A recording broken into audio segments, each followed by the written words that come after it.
Let's get started sa mga impormasyong napapanahon at balitang on-demand dito sa NewsWatch Live. Ako si Tristan Udalo. Hindi lang isa, kundi 3 beses binangga ng China Coast Guard ang Philippine Coast Guard vessel na BRP Teresa Magbanua na kasalukuyang namamalagi sa Escoda Shoal sa West Philippine Sea. Nasa extended patrol mission ang BRP Teresa Magbanua nang palibutan nito ng Chinese vessels nitong Sabado. Kalaunan, nilapitan ng CCG Vessel 5205 ang PCG ship at 3 beses itong binangga na nagresulta ng pagkasira ng ilang bahagi ng barko. At makakausap natin ngayon live si PCG spokesperson for the West Philippine Sea, Commodore Jay Tarriela. Commodore Tarriela, thank you for granting NewsWatch Plus this interview. Good morning, Houston, and also a pleasant morning to all your viewers. Sir, simulan po muna natin sa lagay ng mga PCG personnel na sakay ng BRP Teresa Magbanua. Kamusta po sila matapos yung pinakahuling insidente ng banggaan po? Well, Tristan, ang ating commandant, the first thing that he did, Admiral Ronnie Gavan called up the commanding officer of BRP Teresa Magbanua to check on our personnel and also to inquire about the level of moral ng ating mga tauhan. And his conversation with the commandant, he confirmed na wala namang nasaktan sa ating mga tropa na nakasakay sa Teresa Magbanua, and that all of the crew of Teresa Magbanua remains to have high spirit and all high morale. They are proud with their patriotic duty of maintaining our presence in Escoda Shoal.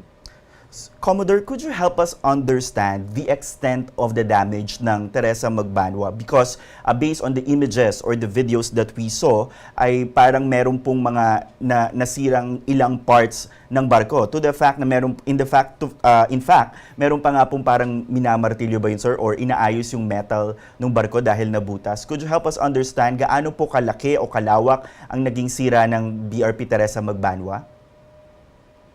Well, Tristan, gaya na sinabi mo kanina, 3 beses tayong binangga. So I'll walk you through kung ano yung mga areas na nasagian sa atin. Una sa lahat, yung sa forward natin, on the port side, meaning the left na unahan ng barko natin, nagkaroon ng malaking gas-gas dito, scraping as a result of the ramming sa unahan natin. And then eventually, it went back sa ating gawing kanan sa likuran, or the starboard quarter ng ating barko. Nagkaroon ng some damages dun sa structure ng barko natin doon.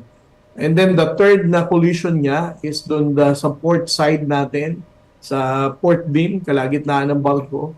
Ito yung pangatlong video na in-upload natin. This is what happened in 12:22, yung pinakahuling bangga niya. Ito yung nag-create ng hole doon sa gilid ng barko natin, and also some damages doon sa bridge wing area sa mataas na bahagi ng barko.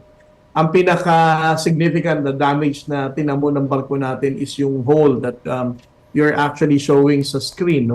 At yung sinabi mong yung pinupukpuk nga ng martilyo ng tropa natin, it's because they want to fold it back, palabas yung bakal na pumasok pa loob dahil sa pagbangga ng China Coast Guard 5205. Okay, and because of this damage, sir, na nasustain ng BRP Teresa Magbanua, is it still seaworthy? And ang next question po siguro is, ano pong impact nito sa operations ng barko given itong mga nasirang parte ng BRP Teresa Magbanua? Well, the mere fact na may damages siya, obviously there are issues na kailangan siyang i-repair. But if you're going to ask me whether it's still safe for our personnel to use it while they are patrolling Escoda Shoal, yung butas naman na tinamo niya kasi is hindi naman sa may malapit sa waterline, sa mataas-taas na area na. So yung butas na yon, of course, it is considerable damage. But that is something that can be can temporarily wait for now, as kung sa mga pagkakataon na makapag-sail back na siya sa Palawan, mapalitan ng ibang Coast Guard vessel. And that's precisely the point of the commandant and his plan, to make sure that another Coast Guard vessel to be deployed in Teresa Magbanua with the very objective of evaluating the structural damages that Teresa Magbanua incurred, and hopefully to support the repair, no, of the Coast Guard vessel prior its sail back to Palawan, kung sakaling mapapalitan na siya ng another Coast Guard vessel. And when do we expect, sir, itong another vessel that will assess or check yung condition po ng Teresa Magbanua? Are we expecting it this week, or that's part of your operational procedure, sir, na hindi pa po pwede i-disclose? Well, thank you for asking, Trista, no? And you're correct. These are operational details that I'm not at liberty to share to the public.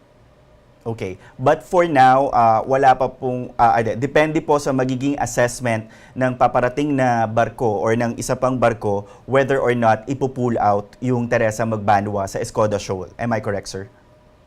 Yes, Tristan. That's what the Commandant has committed to the President.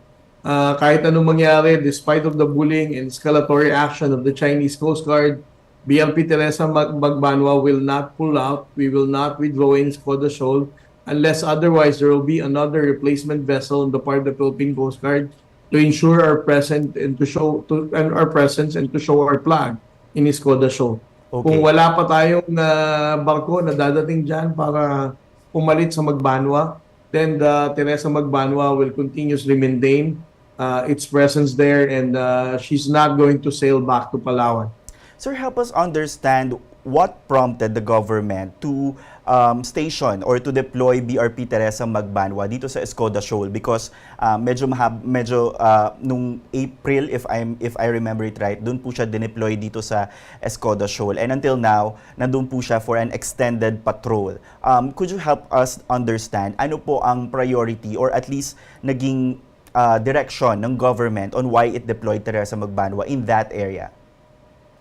Well, the deployment of 9701 was the decision of the Commandant, no? A very decisive decision to make sure that 9701 will arrive at Escoda Shoal.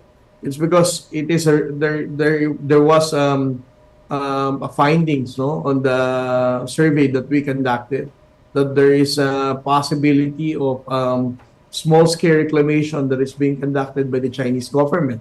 That's why when we come up with such findings, the Philippine Coast Guard vessel Teresa Magbanua was immediately deployed there. And since then and now, the Teresa Magbanua has been very effective in monitoring the activities of the Chinese Coast Guard, from merely conducting marine scientific research na ginagawa ng China, or conducting amphibious operation, and even to document the swarming of the Chinese maritime militia, has been a contributing role of Teresa Magbanua for so long a time now. Okay. So would you say na because of the deployment of BRP Teresa Magbanua, na-foil yung attempt ng China to reclaim the area? Because I've been reading reports that there were like indications that they're trying to reclaim Escoda Shoal. Is that also a part of the strategy to deploy BRP Teresa Magbanua there? Well, Tristan, it's fair to say, no, that the presence of BRP Teresa Magbanua contributed in preventing the Chinese government from carrying out a successful small-scale reclamation. As I said, ang ating mga tropa natin dito, since they were deployed before, they were very active in monitoring the possible enlargement or yung paglaki ng mga identified areas natin where we saw the dumping of dead corals way back in April. Sir, from Aliw Shoal to Scarborough Shoal, and now po ang parang nailalagay sa spotlight ay itong Escoda Shoal, yung what is happening in Escoda Shoal. And siguro ang tanong po ng ilan nating mga kababayan, is Escoda Shoal a new flashpoint between Manila and Beijing? Do you view it like that, sir, na ito na ang bagong flashpoint? Well, on our part, the Coast Guard is just carrying out a legal and ordinary routine sovereign patrol inside our own exclusive economic zone. The Chinese government may have their own interpretation, but it's also worth mentioning, Tristan, no, that the main reason why the Chinese government is really agitated with the presence of Teresa Magbanua is that one, it has been there for a long period of time. Two, obviously, they really don't want the presence of Coast Guard vessel there because we can be able to document whatever activities that they're conducting. And third, in a strategic sense, Escoda Shoal is very important for the Philippine government. You have to understand that if you're going to look at the chart, there is mischief-free, Aliw Shoal, and Escoda Shoal. Escoda Shoal has always been the rendezvous point of our resupply mission. If ever Chinese government will be very successful in taking over once again Sabina Shoal, it will be very difficult now for the Armed Forces of the Philippines to carry out resupply operation on board BRP Teresa Magbanua dahil papagitnaan niya na mismo ang Aliw Shoal. And that's the reason why the Coast Guard has been very committed in ensuring that the Philippine Coast Guard will maintain their presence in Escoda Shoal, Tristan. So, Commodore Tarriela, para po siyang domino effect kapag hindi po na bantayan itong Escoda Shoal at na-block na po ito ng Chinese vessels, it would be difficult, katulad po ng sinabi nyo, for our resupply teams na pumunta sa Aliw Shoal, for example, to do their resupply mission sa BRP Sierra Madre. Yes, because on both sides of Aliw Shoal, on the left side, you have Mischief Reef, in which the Chinese Coast Guard has reclaimed, and that island, Panganiban Reef, was actually taken away from us in 1995. And then on the right side of Aliw Shoal, you have Escoda Shoal. Okay. And that's how important it is for the Philippine government to make sure na Coast Guard will be there to maintain our presence there. But wala namang pong plan na katulad po ng nangyari sa BRP Sierra Madre, gawin po ito sa BRP Teresa Magbanua. Is it too early to say na ganun po ang direksyon na mangyayari sa Teresa Magbanua? Alam mo, Tristan, nagsabi niyan the Chinese government, no? They have all this speculation that the Teresa Magbanua will be run aground. Yes. Teresa Magbanua will be a forward deployment base. But in a logical sense, Tristan, that's very difficult. It's almost impossible to happen. No? Teresa Magbanua is the largest Coast Guard vessel of the Philippines. Secondly, that's the most expensive vessel that we have. So, common sense will dictate na kung gagawin yan, there is no, it outweighs yung gastos na gagawin natin. So may observation din na because of, eto nga, in deliberate ramming. For example, sinabi nyo po itong BRP Teresa Magbanua is one of your most expensive vessel. And then parang hindi po natitinag yung China to deliberately ram the vessel and damage it.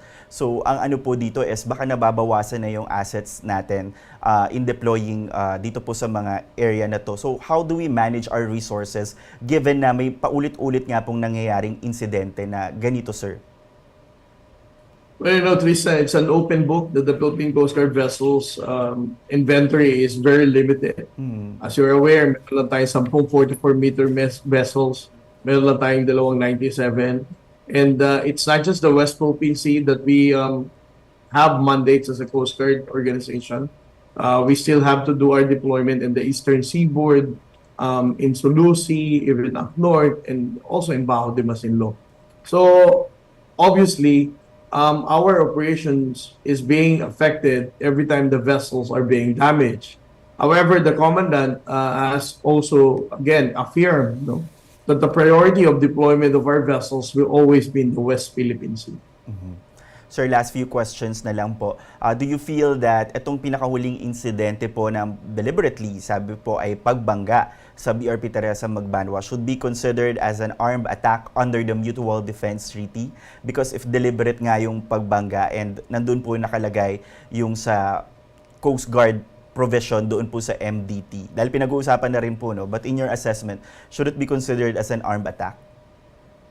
Well, you know, Tristan, I don't want to overstretch my authority as spokesperson, but those kind of assessment is for the Department of Foreign Affairs and the Department of National Defense to respond to.